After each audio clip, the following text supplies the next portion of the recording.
नमस्कार, मी रणवीर डोंगरे. आज आपल्यासमोर विषय मांडतोय सावरकरांचा. जन्मठेपेत शिक्षा 2 वेळा भोगूनही आपल्या आयुष्यात चिरंजीव राहिलेले व्यक्तिमत्व म्हणजे स्वातंत्र्यवीर सावरकर. ब्रायटनच्या समुद्रात उडी मारून आपल्या भारत मातेविषयी नितांत प्रेमभाव दर्शविणारे व्यक्तिमत्व म्हणून स्वातंत्र्यवीर सावरकर यांना ओळखलं जातं. नेमदसीने परत मातृभूमीला सागर प्राण तळमळला, याच सावरकरांच्या ओळी सावरकरांची देशभक्ती दर्शवतात. मी सुरुवातीला विषयाचं नाव ठळकपणे का सांगितलं नाही.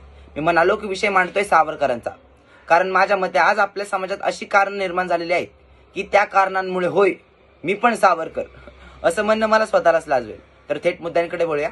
आधी 7 मिनिटात सावरकर मांडणं म्हणजे एकाच दिवशी हा संपूर्ण भारत भ्रष्टाचार मुक्त करणं इतपत अवघड आणि कठीण ते काम. आता मुद्द्यांकडे वळूया. तर मुद्दा नंबर 1. आता भारत म्हटलं की विविध संस्कृतीने नटलेला, पण सध्याचा भारत संस्कृती पायदळी तुडवणारा.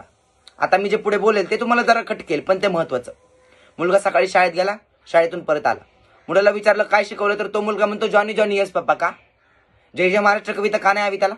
पुन्हा त्याच मुलाला शाहूंचा, फुलेंचा, छत्रपतींचा किंवा आंबेडकरांचा फोटो दाखवा, तर तोच मुलगा धडधडीत म्हणतो की मी ओळखत नाही यांना. काही परिस्थिती निर्माण झाली तर आर्थिक परिस्थिती सुधारली, राहणीमानाचा दर्जा उंचावला, टाका मुलांना इंग्रजी शाळेत. पुन्हा त्याच मुलाला प्रार्थना म्हणून म्हटलं तर तो मुलगा म्हणतो विशाल ओव्हरकम समडे. का? अरे शिकवा ना त्याला माणसं आणि माणसाशी माणसं संवागणे. काय येत नाहीये त्याला? बरं इतक्यातच उरकत नाही. आपण कुठं घराच्या बाहेर पडलो, तिथं गेलो तरी हॅलो मॅम, हॅलो सर. का? नमस्कार म्हणायला तुम्हाला लाज वाटते? लाज वाटते नमस्कार म्हणायला की जय जय महाराष्ट्र म्हणायला तुमची दातखिळी बसते. इतकी वाईट परिस्थिती निर्माण झालेली आहे ना. हे जर असं चालू राहिले ना तर तेव्हा सावरकरांनी केलेल्या भाषाशुद्धी चळवळीला काहीच अर्थ उरणार नाही. आता रील्सचा जमाना आला, आपली पोरं रील्स काढतात. रील्स हेही तुम्हाला खटकेल, पण ते महत्वाचं. आता नाताळ झाला, आपल्या पोरांनी रील्स काढल्या. बनतात काय तर सेंटा, गाणं कोणतं तर जिंगल बेल जिंगल बेल. का? शिवजयंतीला छत्रपती शिवाजी महाराज व्हायला तुम्हाला लाज वाटते? लाज वाटते की शाहू फुले व्हायला पोटात दुखते? की आंबेडकर होणं तुम्हाला मुळातच पटतच नाही? अरे कोण म्हणतं नका व्हिडिओ काढू, काढा ना व्हिडिओ, पण आपली संस्कृती ती जपा. पोरांनो म्हणा पोवडे, पोरींनो म्हणा ओव्या, काय फरक पडतोय? बाकीच्यांची संस्कृती जपण्याच्या नादात आपण आपली संस्कृती पायदळी तुडवतोय. हे कळत नाही का इथं कोणाला? बरं हे कोणी ठरवलं की त्यांची संस्कृती जपली गेली पाहिजे, तर त्यांना सांगा की या महाराष्ट्रात राहतोय ना, तर महाराष्ट्राची संस्कृती जपली गेलीच पाहिजे. आणि ज्यांना ते जमत नसेल ना, त्यांना परत सांगा की चांगले 4 पदरी रोड बनवलेत म्हणून सरळ निघा. गरज नाहीये. अरे 50 वर्ष सावरकरांवर अंदमान निकोबार मध्ये केलेले अत्याचार विसरलात? तब्बल 150 वर्ष प्रत्येक भारतीयाची सोलून काढलेली कातडी तीही विसरलात?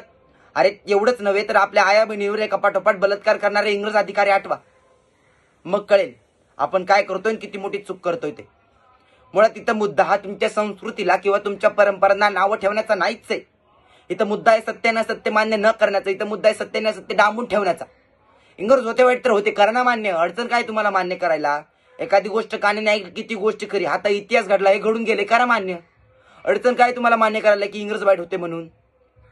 असो, आज आला मुद्दा नंबर 1. आता मुद्दा नंबर 2, जातीभेदाचा किंवा धर्मभेदाचा. नोव्हेंबर 1930 ते मार्च 1931 या दरम्यान सावरकरांनी केसरी या वृत्तपत्रात त्यांनी लिहिलेल्या लेखात असं स्पष्ट केलं होतं की जातीभेद किंवा धर्मभेद हा त्यांना मुळीच मान्य नव्हता. ते त्यांच्या विरोधातच होते. इथं आंबेडकरांचा उल्लेख मला मुद्दाम करावाच वाटतो, कारण या भारत देशातून जातीभेद किंवा धर्मभेद हा मुळासकट नष्ट व्हावा या चळवळीत सावरकरांबरोबर आंबेडकर देखील होते. सावरकरांचे आणि आंबेडकरांचे विचार भलेही वेगवेगळे असो, पण त्यांचं ध्येय ते मात्र एकच होतं की या भारतातून जातीभेद किंवा धर्मभेद हा मुळासकट नष्ट व्हावा. आंबेडकरांच्या नावावरनं त्यांच्या आयुष्यातील एक क्षण सांगतो. ते असेच एकदा कोर्टात गेलेले असतात आणि तेव्हा त्यांच्या समाजातील तिथे एक व्यक्ती येतो आणि त्यांना म्हणतो की आंबेडकर, आपल्याला इंग्रजांपासून स्वातंत्र्य मिळावं असं वाटत नाही का तुम्हाला? किंवा आपण त्याकरिता झटलं पाहिजे असं वाटत नाही का तुम्हाला? तर त्यावर आंबेडकर उत्तर देतात, मिस्टर हार्डीकर, अहो इंग्रजांची गुलामगिरी संपवण्याच्या गप्पा करताय, परंतु आपल्या समाजात जी मानसिक गुलामगिरी आहे ती संपवण्याचा कधी विचार केलाय तुम्ही? अहो या गोऱ्या लोकांचं साम्राज्य आज ना उद्या उलथवलं जाईलच, कारण ते मुळातच परके. परंतु जाती व्यवस्थेचा जोखड जे आमच्या मानेवरती वर्षानुवर्ष लागलं गेले ते उठवण्याचा आपण कधी विचार करणार आहोत? हा खालचा तो वरचा हा जो भेदभाव आहे आणि ते भेदभावासोबत येणाऱ्यांच्या अन्यायित परंपरा आहेत, त्या परंपरा मोडण्याचा आपण कधी विचार करणार आहोत? हे बघा, तुम्हाला इंग्रजांपासून स्वातंत्र्य हवंय ना, ते तुम्ही मिळवा. आणि मला सध्या तरी तुमच्यासारखे विचारांपासून स्वातंत्र्य हवंय ना, ते मी मिळवतोच. म्हणजे असे होते तर त्यांचे विचार, सावरकरांचे आणि आंबेडकरांचे विचार कुठे ना कुठेतरी जुळायचेच. त्यांचे विचार जुळणे म्हटले तर सावरकरांनी केलेल्या पतित पावन मंदिराची चळवळ व आंबेडकरांनी केलेला काळ्या रामाचा सत्याग्रह, उद्देश किंवा ध्येय एकच की सर्वांना समान अधिकार मिळावा.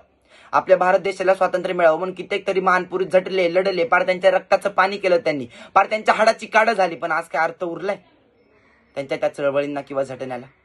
आणि आपले अतिहुशार राजकारणी काय करतात तर महापुरुषांची नावे चौकांना, रस्त्यांना देतात. पण किती जण त्यांनी सांगितलेल्या रस्त्यावर चालतात? किती जण चालतात? ते जे झटले, त्यांनी ज्या चळवळी केल्या, आज काय अर्थ उरलाय त्याला? जो तो फक्त स्वतःच्या स्वार्थापुरता आणि स्वतःच्या गरजेपुरता जगतोय या दुनियेत. पण या सगळ्याचं कारण म्हणजे एकच, ते म्हणजे माणसातलं हरवत चाललेलं माणूसपण. आणि एकदा का ते संपलं तर उरतो तो फक्त हाडामासाचा गोळा, भावना आणि विचारशून्यवाला. कितीही काय केलं तरी धर्माच्या पात्यानं रक्ताची चिळकांडी उडतेच.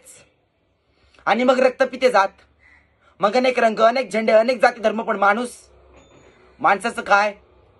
तो मात्र हरवत चाललाय या सगळ्यात. जात, धर्म, रंग, वर्ण, प्रांत, भाषा या सगळ्यांसोबत हे घाणेरडं राजकारणही सोडू शकलो आपण नदीला, तर त्याच नदीतून आपुलकीच्या होऊन वाफा.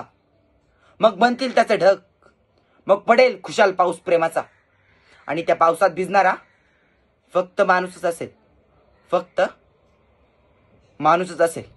एकतर जेव्हा एक घाणेरडं राजकारण संपेल, आपण आपली संस्कृती वाचवायला लागू, हे जातीभेदाचं किंवा धर्मभेदाचं रोपटं मुळासकट उपटून आपल्या समाजाच्या बाहेर फेकून देऊ ना, तेव्हा कुठे आपण माणसात येऊ. आणि जेव्हा तुम्ही आम्ही माणूस पण या नावाचा धर्म स्वीकारू ना, मग तेव्हा मी छाती ठणकावून सांगेल की होय, मी पण सावरकर. धन्यवाद. जय महाराष्ट्र.